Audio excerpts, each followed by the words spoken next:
Thank you very much, Jim, and hello to everyone. And thank you for being so many attending this conference on a really important topic about empowerment for people and patients and communities. So I hope you see the slides okay.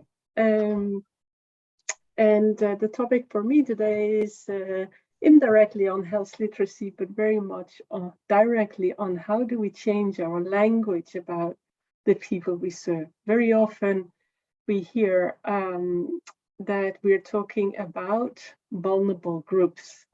And my point today is really how can we change the language about vulnerable groups to people in vulnerable situations.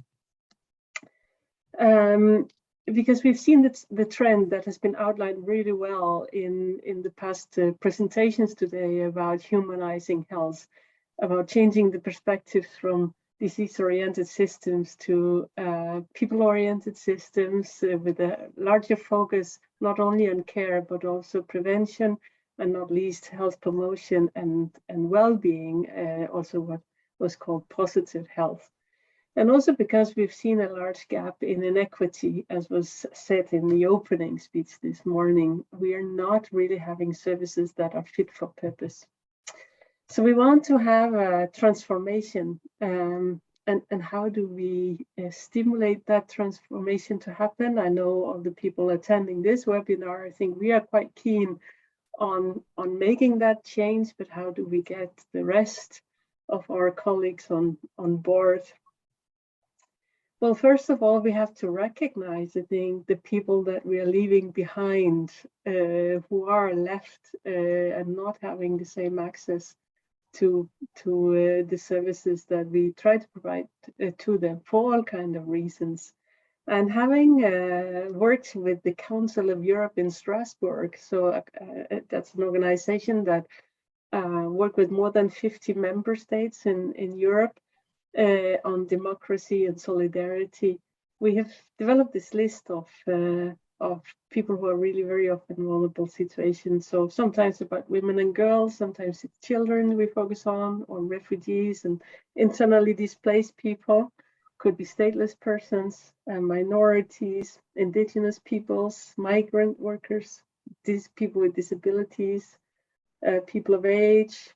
Some years ago, the focus was on people living with HIV and AIDS victims. We also see very often that people who are originated as Roma or Gypsies or Sinti, they do not have same access. And the whole idea of your gender and sex identity is being discriminated. And then we have also, or we can look at it from a social disparity perspective, looking at people who are low education, poor, or homeless. So there are these wide range. I mean, you can also ask who's left, who's then left, because we're looking at it from so many different perspectives. But these are situations that pop up all the time. And why do I call for a change?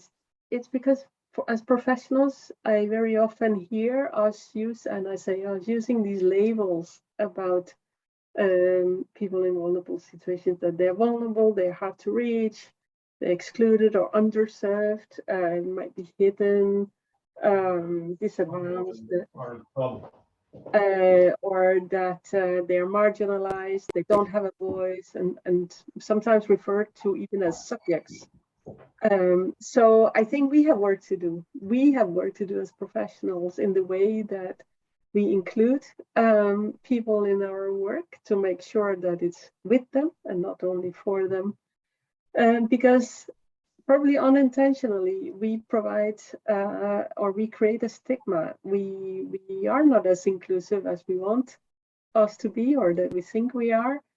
And this model highlights that sometimes it's about social exclusion, sometimes we create discrimination, we very often stereotype, and we use these labels. And recently there was a really tough report from the NHS in England about structural discrimination, And on one hand, I really appreciate the report, not because of its topic, but because you're brave enough to bring it to the table. Many countries wouldn't, dare to do this, but we do stigmatize, we do discriminate, we are stereotyping, and we really need to make a change, to do our best to embrace people's diversity. So I want us to flip the case, because it's really the services that are hard to reach, and we need to change this perspective. We have a tendency to look at people who do not fit into our boxes as a burden. They are the stubborn ones. I did a workshop 2 weeks ago, and a doctor came up to me, and it was about health literacy, and she said literally to me, "Why are people so stubborn?" And I said, well, I don't think they are stubborn. I think they might have concerns that we haven't really tackled. And I like the way that the speaker before me was really saying, we have to have another conversation. We have to really include people and recognize that there are struggles, recognize that the barriers are too high, and recognize that we need another language. We need to invest in people as an asset and make them fly, bring them the wings, help them with the support that they need to develop their fullest potential. But that's not how systems are geared today, and we really need our critical thinking and creativity to make the best match possible. So building on people's skills as they have them, and avoid the complexity of systems, but also improve system skills to match people's complexity, because the lives of people in vulnerable situations are really, really, really complex. So what are the alternatives? Yeah, instead of calling people subjects, we can call them people, individuals, participants, respondents, priority groups. Make a much more positive use a positive terminology. And first of all, we have to really increase inclusion and inclusivity, and acknowledge that groups are homogeneous and respect the diversity. We need to have time enough in our services, built into our services, to listen to the needs, and invite them to co-create services so that it fits their needs, and tailor the communication so it matches how they can understand and use information most wisely.